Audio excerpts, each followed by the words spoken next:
안녕하세요, 올바름입니다. 오늘의 페이스북 주간 정리를 해보는 오늘의 페이스북 시간입니다. 그러면 저와 함께 오늘도 공부해보시죠. 첫 번째 얘기는 페이스북의 페이스북 커넥트 행사의 정리로 시작됩니다. 9월 중순에 있었던 페이스북에게는 중요한 이벤트였기 때문인데요. 가상현실과 증강현실에 대한 페이스북의 비전을 나타내는 이벤트였습니다. 그리고 두 번째 얘기는 페이스북의 이미지가 워낙 안 좋아진 부분들이기 때문에 전체적인 리스크가 있다는 부분인데, 아마 페이스북에 대해서 안 좋은 뉴스들을 계속 접하는 입장이실 때에는 페이스북에 대한 감정을 안 좋게 갖기 쉬우나, 그럼에도 불구하고 애널리스트들의 얘기를 들어본다면 실제로 이것이 주가에 반영되는 영향은 아직까지는 미미해 왔습니다. 그리고 세 번째로 마지막은 두 가지 주간 페이스북 소식을 정리한 시간이었습니다. 마크 저커버그 페이스북 CEO가 올해 1월 9일 CNBC와의 인터뷰에서 이야기했던 부분이죠. 증강현실 그리고 가상현실, 페이스북이 그리는 미래를 말한 페이스북 커넥트 컨퍼런스에 대해서 한번 같이 알아보시죠. 2010년이 스마트폰의 시대였다면 2020년대는 AR 글래스 시대가 온다. 9월 16일 페이스북 커넥트 행사가 개최되었습니다. 전체적인 비전의 공개와 어플리케이션, 플랫폼의 공개와 함께 오큘러스 퀘스트 2가 공개되었는데요. 이건 뭐 퀘스트 이름이 아니라 제품명입니다. 오큘러스 퀘스트 2도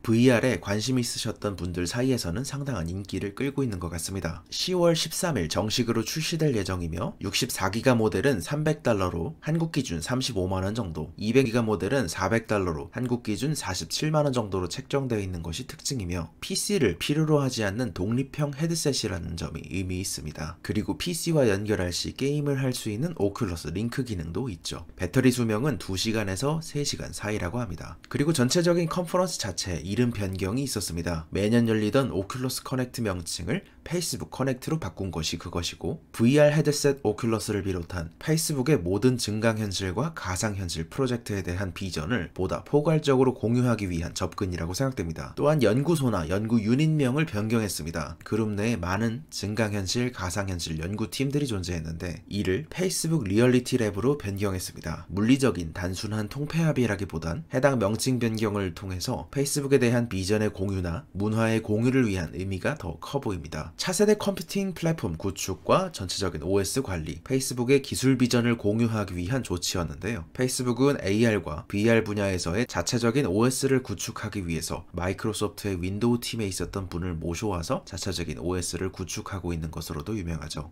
또한 전체적으로 물론 다양한 어플리케이션 소개가 있었지만 키노트처럼 중심적인 어플리케이션 소개는 인피니티 오피스가 소개되었습니다. 오큘러스 퀘스트 2만 착용한다면, 아까 소개드렸던 VR 헤드셋이죠. 이것만 착용한다면 컴퓨터가 없어도 사무실에서처럼 일할 수 있도록 하겠다는 것입니다. 페이스북은 AR 스마트 안경이나 헤드셋만 착용한다면 모든 것이 집에서 가능해지도록 하는 세상을 만들겠다. 이것이 목표라고 밝혔죠. 집에서 놀고, 집에서 게임하고, 집에서 일하고, 친구를 만나고 할 수 있는 세상을 만들겠다는 것입니다. 또한 대표적으로 미는 플랫폼에 대해서도 소개했습니다. 모바일 기기에 최적화된 AR 필터를 제작하거나 출시할 수 있는 플랫폼인 스파크 AR을 강조했는데요. AR 기술에 대한 전문 지식이 없는 기업이나 일반 이용자들도 쉽게 AR 효과를 제작할 수 있도록 하는 플랫폼입니다. 2018년 10월 스파크 AR을 처음 선보인 페이스북은 전세계 190개국에서 활용되고 있고, 이를 활용하는 크리에이터가 40만 명을 넘었다는 점, 그리고 매월 6억 명 이상의 사람들이 스파크 AR을 통한 효과를 통해 다양한 AR을 체험하고 있다고 밝혔습니다. 그리고 또한 미래의 비전을 제시하는 부분에서는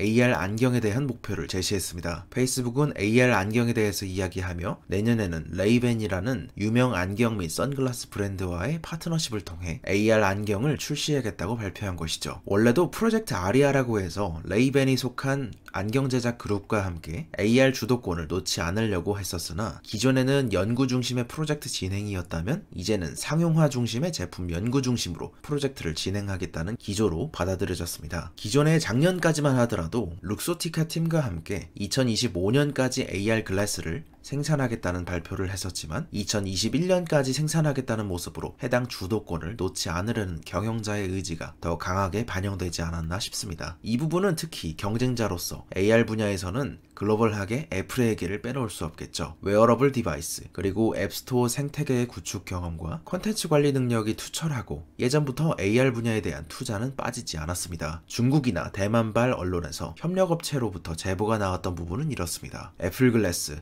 AR 글래스가 2021년 소량 생산될 거란 루머였습니다. 혹은 2022년이나 2023년쯤 애플 글래스가 출시될 거란 얘기였죠. 애플은 2013년 어쩌면 그 이전부터 AR 분야에 대해 꾸준히 준비해왔습니다. 이스라엘 기업 프라임 센스를 인수한 것을 시작으로 플라이바이 미디어나 메타이오를 추가로 인수하는 모습을 보이며 초기 생태계 구축에 있어서 앞서가는 모습을 보여줬고 2016년 6월에는 대놓고 팀 쿡 CEO가 애플은 끊임없이 AR에 투자하겠다고 했으며 2020년 5월 최근에는 넥스트 VR을 인수하는 모습을 보이며 이니셔티브를 강화하고 있습니다. 다만 애플은 생태계를 먼저 만들고 나중에 시장 분석을 한 뒤 뛰어드는 방식으로 유명한데요. 미리 최근에 고사양 디바이스를 중심으로 해서 라이다 센서를 탑재하는 모습을 보이며 AR 생태계를 위한 하드웨어적 기반을 구축하고 있는 모습을 볼 수 있었습니다. 이런 점에서 시장에서는 애플이 조만간 AR 글래스나 AR 생태계를 만들지 않겠냐는 기대감이 있는 것이죠. 페이스북의 커넥트 컨퍼런스를 정리하며 월가의 컨센서스를 한번 읽어보죠. 뱅크 오브 아메리카의 저스틴 포스트는 투자 의견을 매수로 유지했으며 목표 주가는 $335로 매우 좋게 보고 있었습니다. 이 정도로 좋게 보는 정도면 현재 가치가 확연한 저평가 국면이라고 보는 것이겠죠. 이에 딸린 의견을 읽어보죠. 해당 페이스북 행사에서는 장기적으로 어떤 전략을 취할 것인지가 공개되었고 기존 모델 대비 무게나 화면의 개선,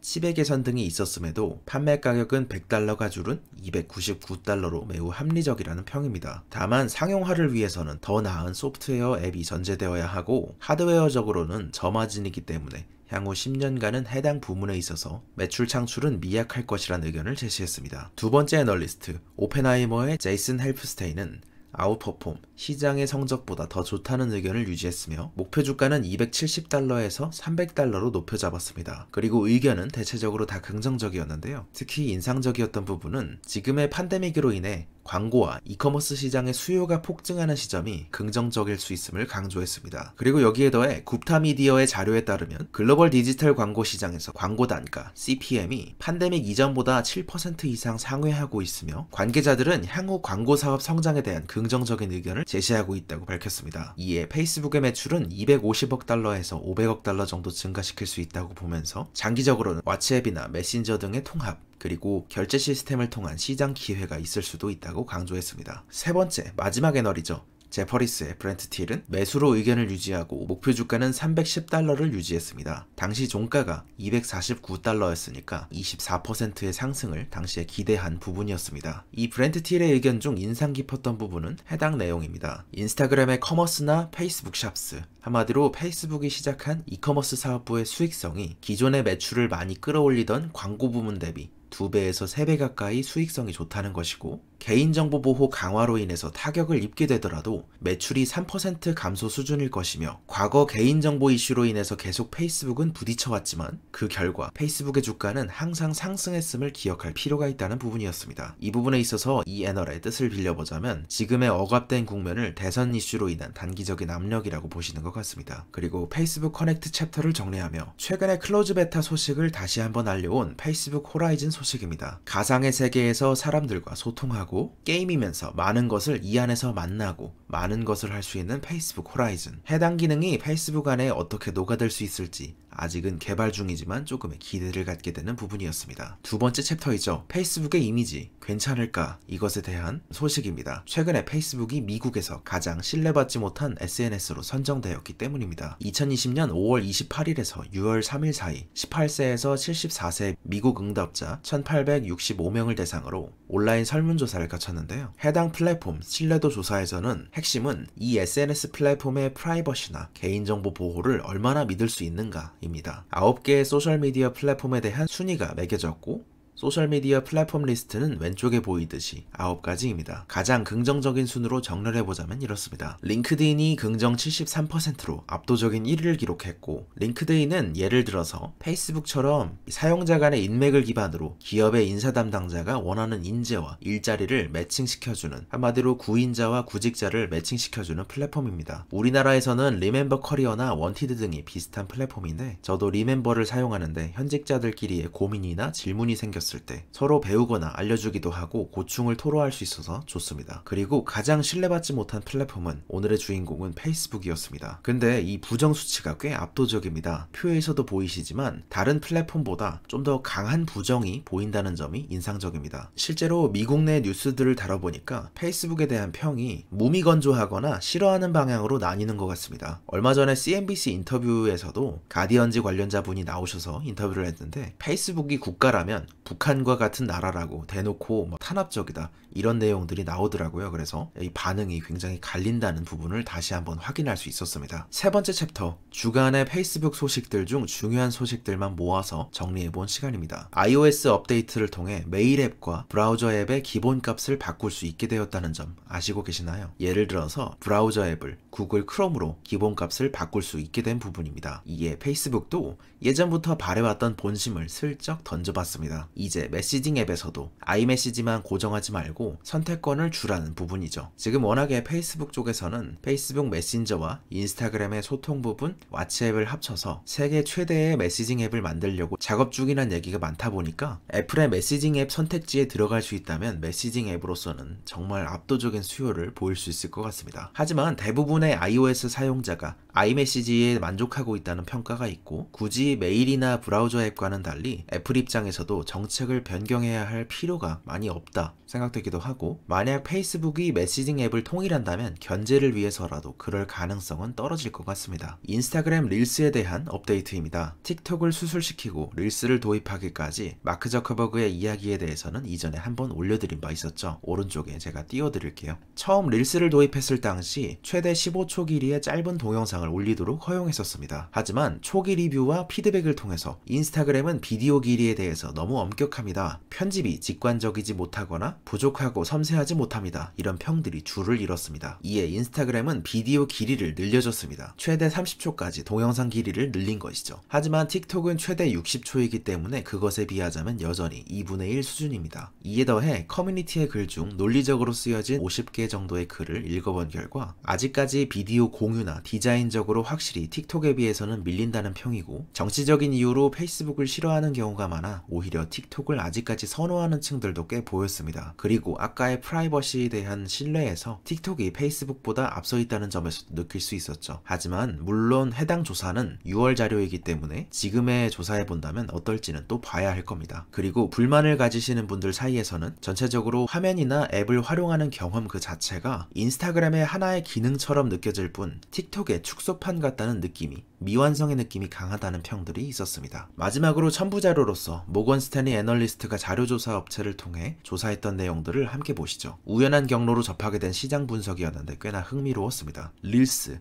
마켓플레이스, 샵스 같은 다양한 플랫폼에 걸친 페이스북의 기능들로 하여금 미국에서 30억 달러의 추가 매출을 올릴 수 있겠다는 기대가 생긴 의견이었는데요. 모건 스탠리는 알파와이즈와의 자체적인 설문조사 의뢰를 통해 조사했습니다. 미국인의 12%는 매일 인스타그램 릴스를 사용하고 있는 것으로 드러났고 성장을 지속한다면 2021년 기준 릴스에서 6억 달러의 추가 매출을 기대할 수 있겠다는 의견이었으며 응답자의 8%는 매일 인스타그램 쇼핑을 사용하고 있고 이커머스의 점유율 중 2%만 차지하더라도 2021년 기준 미국에서만 내년까지 19억 달러의 매출 상승을 기대할 수 있으며 응답자의 15%는 매일 페이스북 마켓플레이스를 사용했고 56%는 매달 사용한 것으로 드러났습니다. 일단 매달 사용하는 사람의 수가 생각보다 굉장히 많아서 의외였습니다. 이에 2021년까지 미국에서만 4억 달러의 추가 매출이 기대된다는 평이었습니다. 따라서 29억 달러와 30억 달러의 총 추가 매출 정도를 기대해 볼 수 있겠다는 애널리스트의 의견이었습니다. 오늘은 마지막으로 모건 스탠리와 알파와이즈와의 자료조사를 읽으며 정리해본